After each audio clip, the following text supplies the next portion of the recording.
Hi, and welcome to my presentation on accountability, making learning visible. In this presentation, I will discuss what accountability looks like for myself as a teacher, for my school community, and the broader community. And to make it even more practical, I will share my personal accountability plan to make learning visible. So, why do teachers need accountability?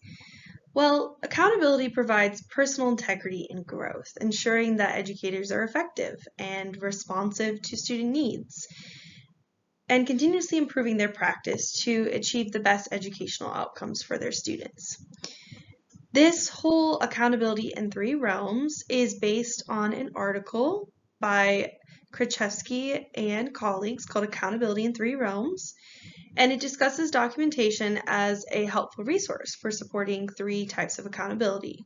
And those are accountability to self, accountability to each other, and accountability to the larger community.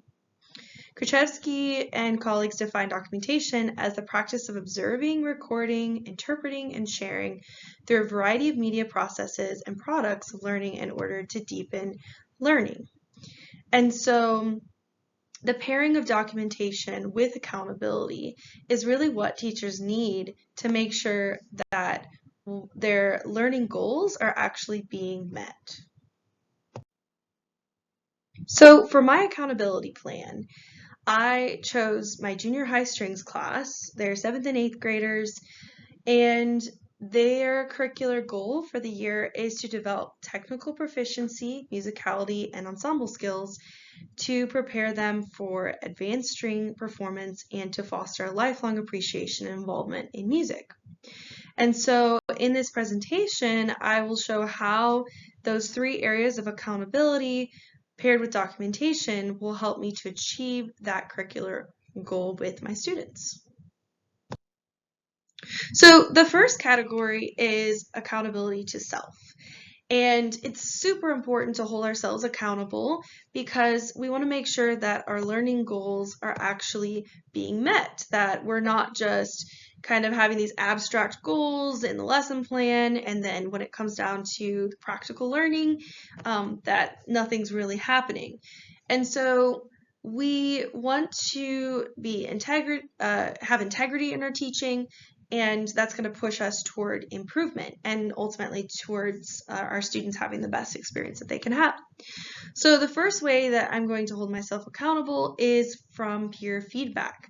And this is going to happen through having colleagues from similar disciplines observe my classes and provide constructive feedback on my teaching methods and classroom management. So to document this, because it's very easy to just observe each other and just kind of give oral feedback, but then not to really do much about it. So to really document it, I'm going to ask them to fill out an observation form that is very specific with categories about my teaching, and it will also share my curricular goals for the year so that teachers can address specific ways to meet those goals, or teachers, so I can address those ways to meet those goals. So paired with discussion and self-reflection, it's really going to enable me to gain insight that I wouldn't otherwise have, and then to make changes to my teaching. The second area is feedback from students. And so the first way I'm going to do this is from surveys. Seeking feedback from students, well, sometimes can be a little bit tricky. Not everything that students say about the class is always accurate because, I mean, they're students and they're learning. But you can really gain a lot from the student's perspective to tailor teaching to their needs and to help them feel valued, that you value their opinion, and that will really help them to engage more in the class. So the surveys that I'm going to put on Google Classroom at the end of each week will really ask some specific questions that are related to what they've learned technically, musically, and ensemble-wise. So it's going to tie back to those curricular goals. And we'll just allow them to share any questions they have or concerns. Did you feel prepared for the lesson this week? What is something that could be done better next week? Or what was something that wasn't explained clearly to you? And so that should hold me accountable to my learning goals as I assess whether or not students are actually learning what was intended. I'm also going to have a suggestion box where students can submit concert music requests or just suggestions for different activities or topics to cover. And then the last area of accountability to myself is feedback from video recordings. And this is really important because it forces you to be honest with your own teaching. And sometimes there are things that you can see from videos about your students' reactions that you would never notice otherwise because there's a million different things happening in the classroom. So I'm going to watch these video recordings at least twice a quarter and journal my observations. And I'm trying to focus more on a journaling approach to this. So a little bit different from like a formal observation, just to get out all of the thoughts and feelings so that I can address, even insecurities that I might have, or why do I keep saying that same thing over and over again, and then really get to the root of it, and maybe there's some underlying issue, or maybe it's just a pattern that I didn't know I had, and so coming up with solutions for that is very helpful. So the next area of accountability is accountability to each other.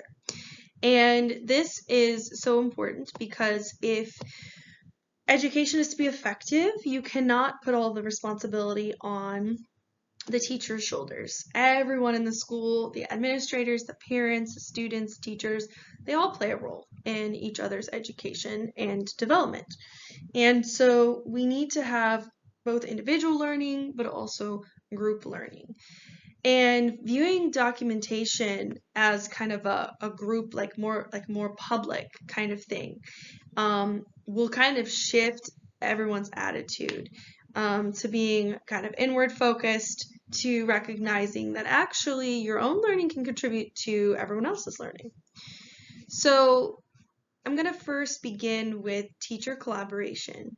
And this is not only going to be through evaluating each other in your teaching, and so not only people evaluating me, but me evaluating other teachers, but also by sharing, using shared planning periods to lesson plan with other teachers. This is something that I did last year with one of my co-music teachers, and I want to continue doing this year because it really enables you to make sure that your standards are aligned, that you are achieving consistency across your department, and you could even lesson plan with other people in other, maybe different disciplines, but just kind of seeing, are you reaching those school-wide goals? And then sharing ideas and bouncing ideas off of each other, encouraging each other. Those things are so important to accountability. The next category is parent feedback. And sometimes we don't really like a lot of parent feedback because there can be difficult parents or they just don't understand. And so once again, I think that if teachers initiate more of the feedback instead of just waiting for parents, then we might actually have better feedback. There will probably always be some feedback that you may or may not respond to or take into account. But parents are responsible for their children's education. We are partnering with them. The school that I teach at, that's very much what we hold up, is that we're partnering with parents. And so the way I'm going to do this is by documenting parent-teacher conferences. So a lot of times at parent-teacher conferences, there's just a lack of follow-up or resolution of issues. We'll talk about, ways to resolve issues. Parents will say, yeah, I'm going to make sure my child does this and this and this, but there's really no follow-up. So to improve this, I created a document to record feedback from the conference. I have specific questions, and then to develop action steps if necessary. And at the end of the conference, the parent or guardian will actually sign the document, and that way we're holding each other accountable. I will sign it as well, that this is our plan. And this can also be really helpful in case there's a colleague of mine who had a parent who complained to administration about something that they said they talked to, in a parent-teacher conference and the teacher had no memory of that. It was like, I don't remember that being brought up at all.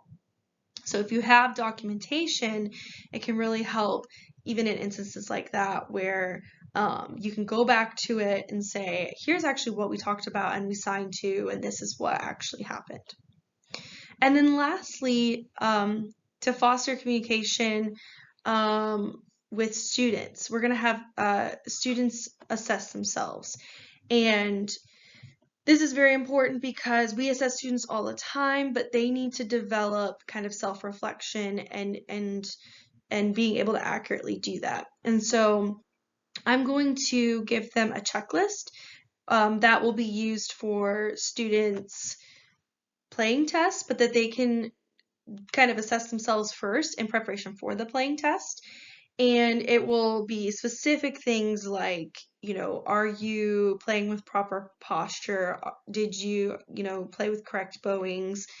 And they can check yes or no. And so it's a very easy, go through the list, and as you're preparing for your playing test, are you prepared? And then in addition to that, they're also going to have a concert assessment after each performance to evaluate their individual and their ensemble performances. The last area of accountability is to the larger community.